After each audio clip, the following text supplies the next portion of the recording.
I'm going to briefly give you an example of some of the projects where we've used the PETRAS terms to focus on some projects. So the first project, I've done that bit.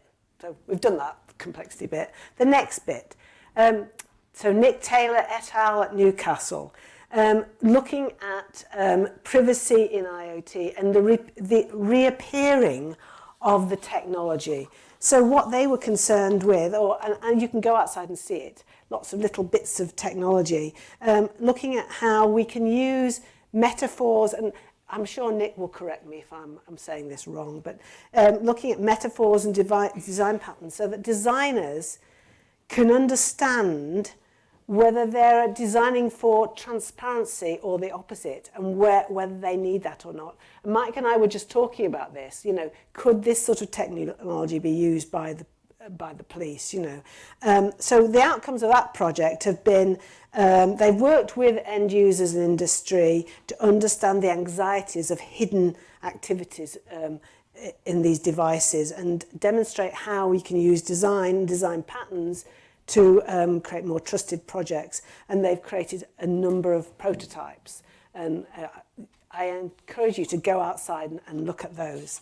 Then we take ethical deployment. Now, Naomi's going to talk about this in a minute, so I'm not going to go on about this, but local authorities are adopting and placing sensors and IoT devices all over the city.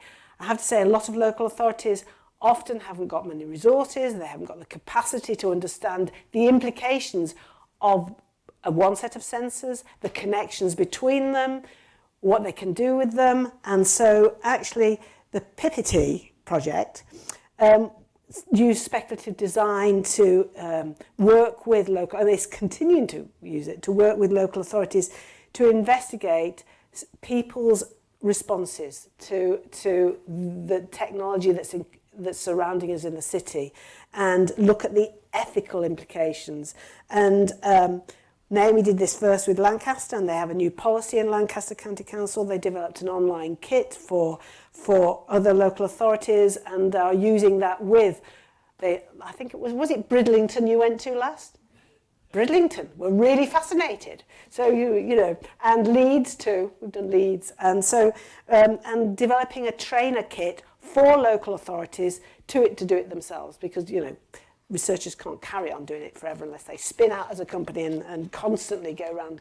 But actually, an idea there. We might have a company doing it, going to different cities and doing it. The next one is trust. Trust. Increasing the user trust. So mobility as a service is an area where you need to collect data and link it safely for use between different stakeholders. And I think Rachel's going to really talk about this from a Jersey point of view.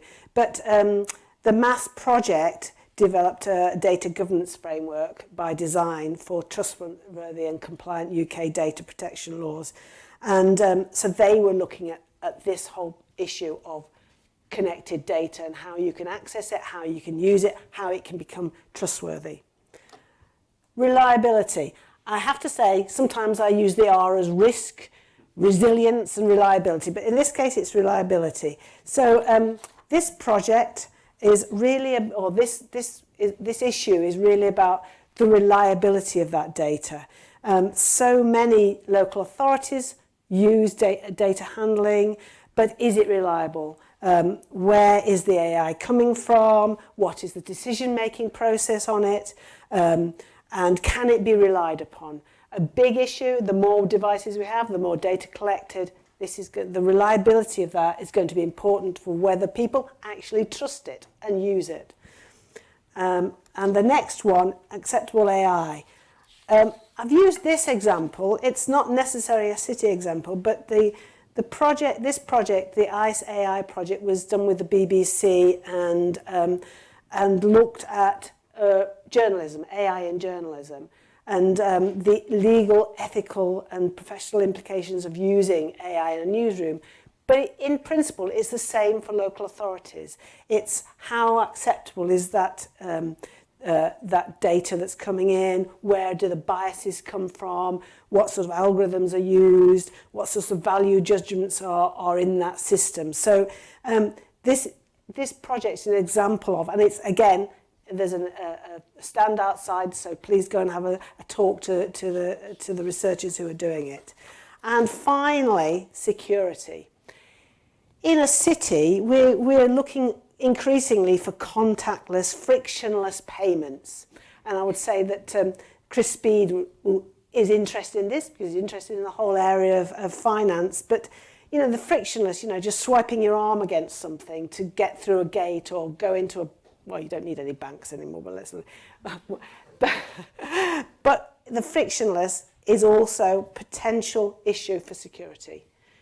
How do we address that? And the SPICE team were looking at that. They were looking at whether there's a realistic path to deployment, avoiding modifications in existing software, the redundancy of existing hardware and software, and what the implications are for that. So how do you ensure security protocols are not avoided for the sake of the user experience?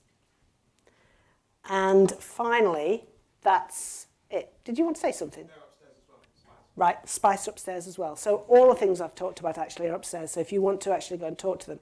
But we don't want to hear any more from me, we want to actually hear from people on the panel. So I'm going to invite my colleagues to join me on the panel so we can have a discussion with each other and with you about the future.